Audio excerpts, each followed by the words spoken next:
এতটুকু বলে রাখবো, শফিকুলের শাস্তি এই বাংলাদেশে হবে, সেটা তার মৃত্যুর আগেই হবে। শফিকুল আলম তার মধ্যে অন্যতম। সে যে ভয়াবহ কাজটি করেছে সেটি হচ্ছে যে অমর একুশে বই মেলাতে প্রথম দিনে সে মাননীয় প্রধানমন্ত্রী শেখ হাসিনার ছবি সম্বলিত একটি ময়লার ঝুড়িতে ময়লা ফেলে মাননীয় প্রধানমন্ত্রীকে নানানভাবে অপদস্থ করেছেন বা অপদস্থ করবার চেষ্টা করেছেন। এতে করে বাংলাদেশ আওয়ামী লীগের যারা সমর্থক রয়েছেন বা বাংলাদেশের সাধারণ যারা মুক্তবুদ্ধির মানুষ রয়েছেন তারা রিয়্যাক্ট করেছেন। তারা বলেছেন এটি একটি জঘন্য এবং নোংরা কর্মকাণ্ড। এর আগে আপনারা শফিকের চৌবাচ্চা থিওরি শুনেছেন যে 22,000 কোটি টাকা ছাপানোর ফলে সেটা তিনি কিভাবে ইনজেক্ট করবেন বা কিভাবে বাংলাদেশের মুদ্রাস্ফীতি তৈরি করবে না, সেটা অর্থনীতিতে কোনো ধরনের প্রভাব ফেলবে না, সেটা নানান ধরনের বোঝানোর চেষ্টা করা হয়েছে। বাংলাদেশে যদি কারো ঘরে কোনো সমস্যা হয় সেখানে মন্তব্য করা থেকে শুরু করে বাংলাদেশের অর্থনীতি, পররাষ্ট্রনীতি, কৃষি নীতি, মুদ্রানীতি, শিক্ষানীতি, সামরিক নীতি, বাংলাদেশের যে কোনো জায়গাতে যাকে আপনি সবার আগে তার নুলোটা বাড়িয়ে মন্তব্য করতে দেখবেন সে হচ্ছে এই শফিক এরানি।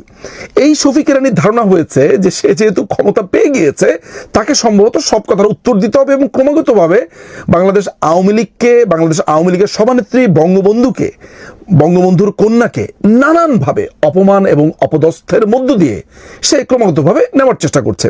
তার টার্গেট একটাই, সেটা হচ্ছে যে বাংলাদেশ আওয়ামী লীগের যারা কর্মী আছে, সমর্থক আছে, তাদেরকে নানানভাবে আহত করা, মাননীয় প্রধানমন্ত্রীকে অপমান করা, এটি তার একটা বড় উদ্দেশ্য।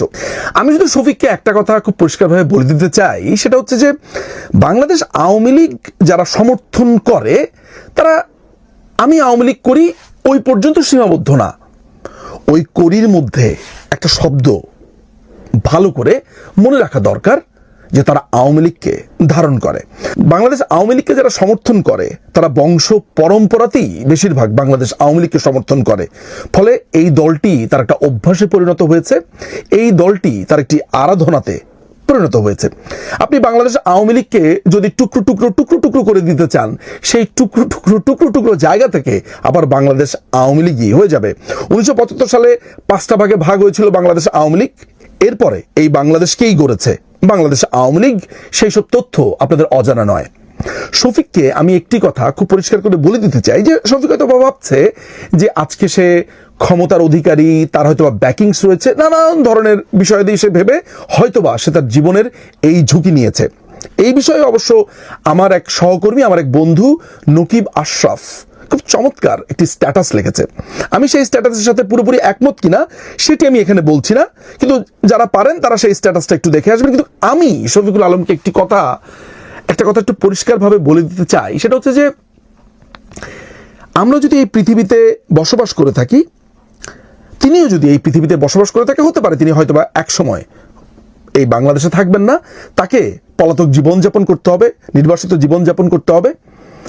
কিন্তু এটা বলে রাখা ভালো যে এই পৃথিবীর যে কয়টা চরিত্রকে বাংলাদেশ আওয়ামী লীগ ভবিষ্যতে খুঁজে নিয়ে আসবে, যে কোনো মূল্যে, যে কোনোভাবে, পৃথিবীর যে কোনো প্রান্ত, যে কোনো কিছুর বিনিময়ে খুঁজে নিয়ে আসবে, তাদের মধ্যে অন্যতম এই শফিকুল। কানের মধ্যে মাফলার পেঁচিয়ে কিংবা কোনো গর্তে লুকিয়ে এই শফিকুল কোনোদিন মুক্তি পাবে বা মুক্তি পাওয়ার চেষ্টা করতে পারবে, আমার অন্তত পক্ষে তা মনে হয় না।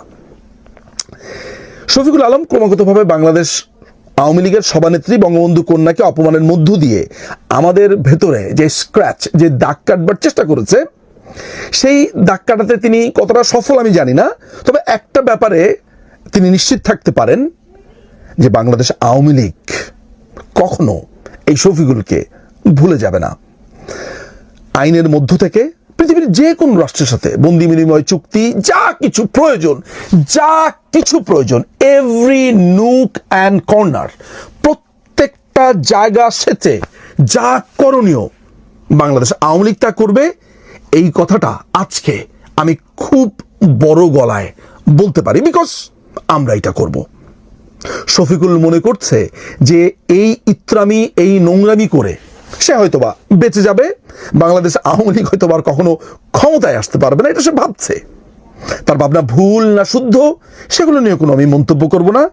শুধু এতটুকু বলে রাখবো, শফিকুলের শাস্তি এই বাংলাদেশে হবে, সেটা তার মৃত্যুর আগেই হবে।